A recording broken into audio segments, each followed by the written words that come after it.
Dhamnagar block हसनबाद panchayat Gopabandhu नगर सरकारी उच्च विद्यालय 70तम वार्षिक पूर्ति अवसर रे प्लाटिनम जुबली 2024 उत्सव पालित होईछि। विद्यालय पुरातन छात्र तथा आईनजीवी दिव्य सिंह नायक सभापतित्व रे अनुष्ठित उत्सव रे पुरातन छात्र संघर संपादक बिरंची नायक सभा संचालन करथिले।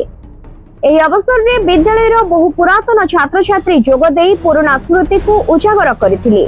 उत्सव रे मुख्य अतिथि भावे चांदबाली विधायक डॉक्टर व्योमकेश राय जोग देई शिक्षार गुरुत्व और छात्र छात्री भविष्य गढ़िबारे विद्यालय भूमिका विषय मत प्रकाश करथिले। सम्मानित अतिथि भावे भंडारी पोखरी विधायक संजीव मल्लिक, वासुदेवपुर विधायक अशोक दास, भद्रक सांसद प्रतिनिधि मनोरंजन मल्लिक, ब्लॉक अध्यक्ष शर्मिष्ठा बेहेरा और जिला परिषद सदस्य प्रदीप मल्लिक उपस्थित रही उत्सव को अधिक गारिमामय करथिले। शनिवार एवं रविवार 2 दिन व्यापी एही कार्यक्रम रे रविवार 2 दिन पालित हेउथबा एही कार्यक्रम प्रारंभ रे विद्यालय छात्री मानक पक्षरु प्रारंभिक संगीत गान करा जायतिला। एही अवसर रे विद्यालय दिवंगत छात्र छात्री एवं शिक्षकों को उद्देश्य रे 1 मिनिट नीरव प्रार्थना करा जायतिला। पुरातन छात्र डॉक्टर हरिकृष्ण नायक, शिक्षाविद शांतनु राउत, नाट्यकार बादल सिकदार और पुरातन शिक्षक दिलीप राउत को संबर्धित करा जायतिला। एथि सहित पुरातन छात्र छात्री मानक पक्षरु निमंत्रित अतिथि मानक को सम्मानित करा जायतिला। पुराना दिनर स्मृति रे भाव विह्वल होई पड़ितिबा पुरातन छात्र छात्री माने नूतन पीढ़ी पई प्रेरणादायक संदेश देथिले।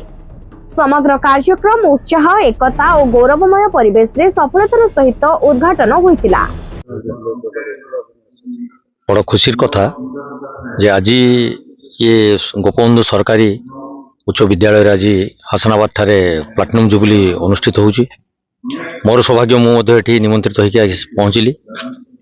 बहुत सुंदर परिवेश भितर एवं बहु गुरु गुरुजन मेल पिला मेल किसी समय अतिबाहित कर सुजोग पाइली। श्रृंखलित एवं नीति आदर्श ये समस्त व्रती ये माटी बहुत कृतित्व संतान मान जन्म देती। माटी को मुझे प्रणाम करुच्ची।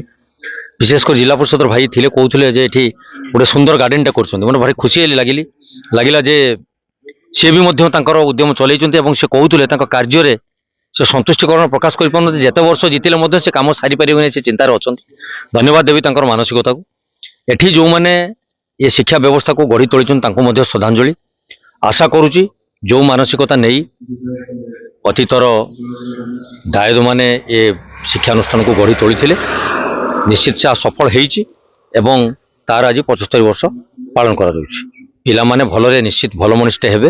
बड़ मनीष हूँ मना ना कि भल मनीष हबार विश्वास रखी मुझे ये कार्यक्रम योगदान करी आनंदित हेली एवं आशा करुच्ची ये स्कूल उत्तर उत्तर उन्नति हो एवं भल पिला माने बाहर। Bureau report, Odisha 11 news.